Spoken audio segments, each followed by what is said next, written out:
এই দেখুন বন্ধুরা, বিশাল বড় একটা শোল মাছ। এই গরমে যদি আমঝোল করা যায় কেমন হয় বলুন দেখি।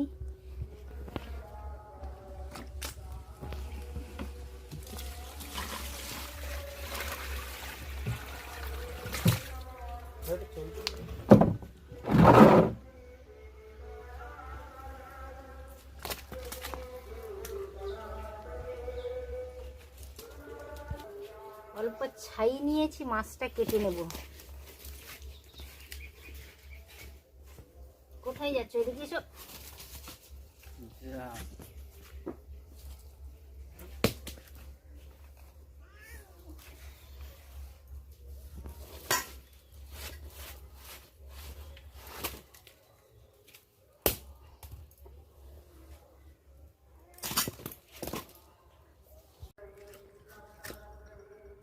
পুরো চর্বি হয়ে গেছে, দারুণ শোলটা। কিন্তু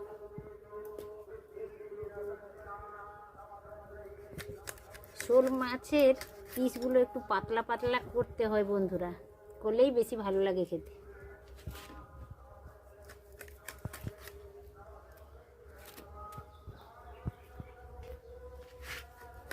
শোল মাছের মাথাটা দুফালি করে নেব। আগে পিসগুলো করে নিচ্ছি।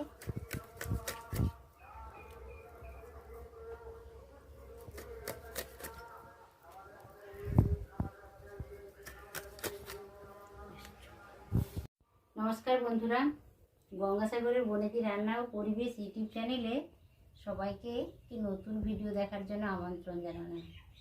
এটা নতুন ভিডিও নয়, পুরনোই ভিডিও, কিন্তু এই গরমের সিজনে কাঁচা আম তো প্রায় শেষ হয়ে যাচ্ছে। আমসোল হলে কেমন হয়, সব খাওয়ার শেষে যদি একটা আমসোল থাকে তাহলে অদ্ভুত লাগে আর কি। ওটা দিয়েই পুরো ভাত খাওয়া হয়ে যায়। টকটা এত এই গরমের দিনে মুখে রুচি আনে।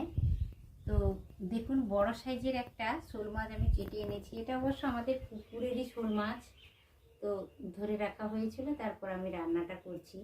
ভিডিওটা শুরু থেকে শেষ পর্যন্ত দেখতে থাকুন। এখন তো এই সিজনে শোলের টক খেতে ভীষণ ভালো লাগে। তো বড় সাইজের শোল মাছ, এখন আমি মাছটাতে লবণ হলুদ ভালো করে মাখিয়ে নেব।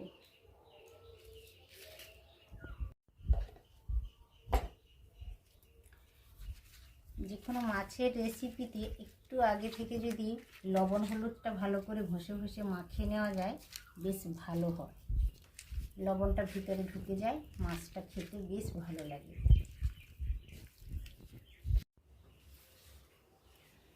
টক রান্নাতে এমন কিছু মশলার প্রয়োজন হয় না।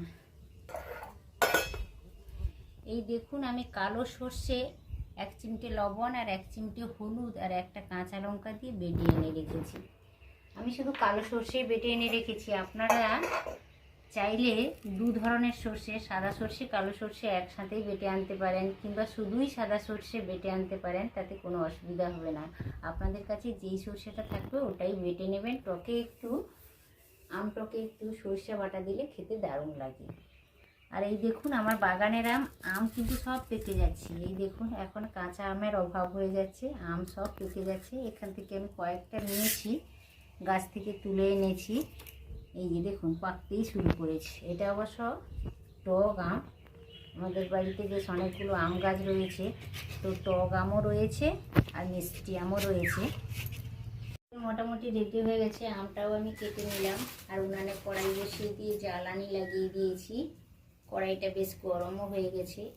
তেল দিয়ে দিলাম কিছুটা পরিমাণ। আমি বরাবরই সরষা তেলে রান্না করে থাকি বন্ধু। এটা বেশ ভালোভাবে গরম হয়ে গেছে, ধোঁয়া উঠতে শুরু করেছে।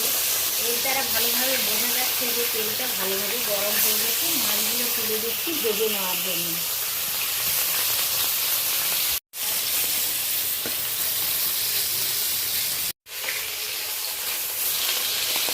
কোনো মাছের টক যদি রান্না করা হয়, মাছটা কিন্তু একটু হালকা করে ভেজে নিলে তবেই ভালো হয়। খুব কড়া করে টকের মাছ ভাজবেন না কোনোদিন। হালকা করে ভাজলে সেটা বেশি ভালো লাগে টক খেতে। অনেকটাই মাছ ভাজা হয়ে গেছে, আর শেষে দুটো মাথা ভেজে নিচ্ছি। মাথাটা অবশ্য মাছের মাথাটা ভালো করে ভাজতে হবে, বড় শোল মাছের মাথা। মাছটা বেশ ভালো করে ভেজে নিয়েছি। আমি আগেও বলেছিলাম টকের মাছটা একটু হালকা করে ভাজলে খেতে ভালো লাগে। তো টক রান্নার জন্য তো বেশি কিছু মশলারও প্রয়োজন হয় না। এই দেখুন কয়েকটা আমি শুকনো লঙ্কা নিয়েছি, 2টো শুকনো লঙ্কা দিয়ে দেব ফোড়নের জন্য। মাছ ভাজার পরে কড়াইতে অনেকটা পরিমাণ তেল রয়েছে, ওই তেলেই অল্প দিয়ে দিলাম পাঁচ ফোড়ন আর 2টো শুকনো লঙ্কা দিলাম। আর পাঁচ ফোড়ন আর ওই শুকনো লঙ্কার সাথে আমি আমগুলো হালকা করে ভেজে জল দেব।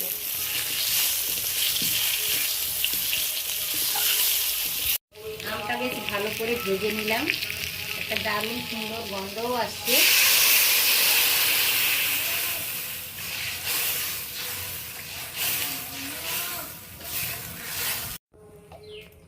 হলুদ দিয়ে দিলাম, হলুদ লবণটা দিয়ে দিচ্ছি।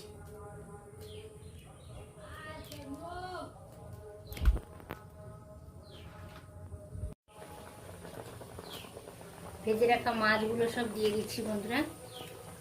তরকারিটা একেবারেই ফুটে গেছে।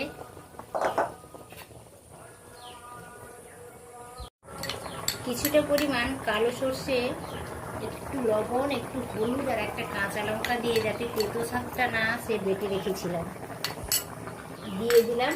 একটু বেশি দিয়েছি।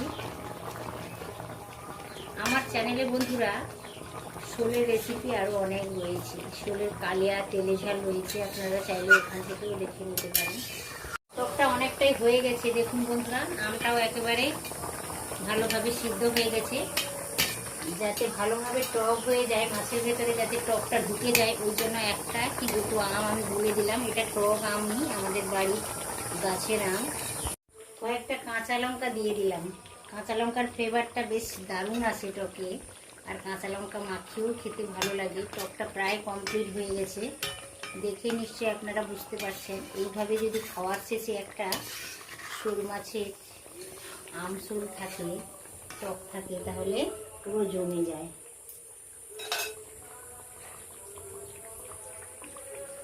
অল্প করে যদি কাঁচা সরষা তেল এইভাবে ছড়িয়ে দেওয়া যায়, তাহলে কাঁচা সরষা তেলের গন্ধটা দারুণ সুন্দর আসে। শোল মাছের আম দিয়ে টকটা আমার একেবারে রেডি হয়ে গেছে। তো শোল মাছ রান্না করার জন্য বিশেষ কিছু মশলার প্রয়োজন হয় না, খুব তাড়াতাড়ি রান্না হয়ে যায়। বন্ধুরা, কেমন লাগলো শোল মাছের টকটা? যদি ভালো লেগে থাকে তাহলে ভিডিওতে একটি লাইক দিয়ে দেবেন, আর পরিচিতদের মধ্যে শেয়ার করে দেবেন, আর ছোট্ট ইউটিউবারের চ্যানেলটি অবশ্য সাবস্ক্রাইব করে রেখে দেবেন বরাবরের জন্য। নিত্য নতুন ভিডিওর আপডেট পাবেন। আজ আসি, ভীষণ গরম, সবাই সাবধানে থাকবেন, ভালো থাকবেন, ভালো খাবেন। আজকের মতো টাটা, নমস্কার। পাড়া গাঁয়ের ছেলে